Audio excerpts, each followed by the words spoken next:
Bitcoin is a swarm of cyber hornets serving the goddess of wisdom, feeding on the fire of truth, exponentially growing ever smarter, faster, and stronger behind a wall of encrypted energy.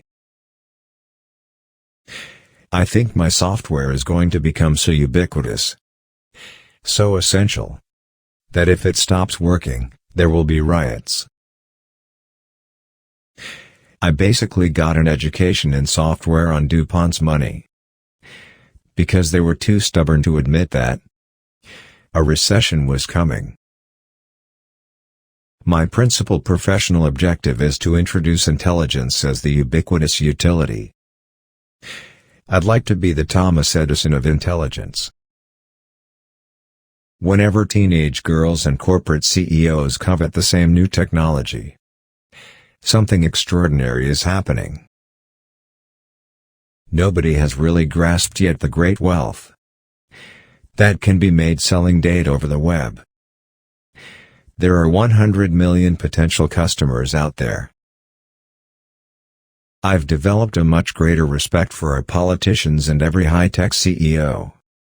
It's very easy to read about the things they did that you, of course, would have avoided in hindsight.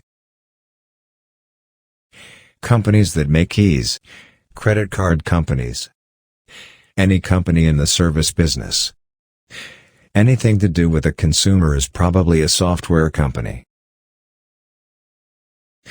The benefit of rich families putting their child through Harvard is always going to exist. But it's quite evident that there are 700 million peasants in China who are never going to go to Harvard.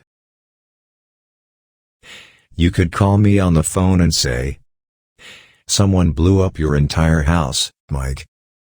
If it's not a person involved, I would sort of blink, whatever.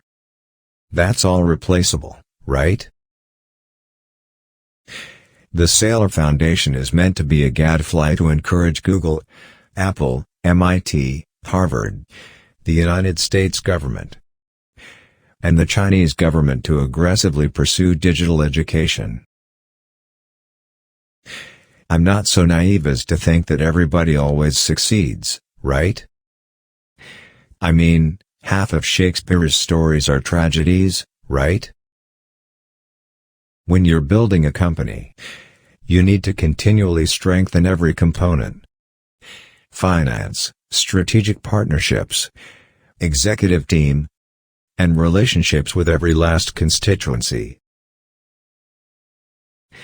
I don't need a coach to tell me what to say. I need a coach to figure out what kind of shirt to wear and how to look at the camera and how to avoid, picking your nose on camera. What amplifies the transformational power ahead is the confluence of two major technological currents today: the universal access to mobile computing and the pervasive use of social networks. The old ways of teaching are slow and expensive. But with mobile, cost plummets, access broadens, and pedagogy rises.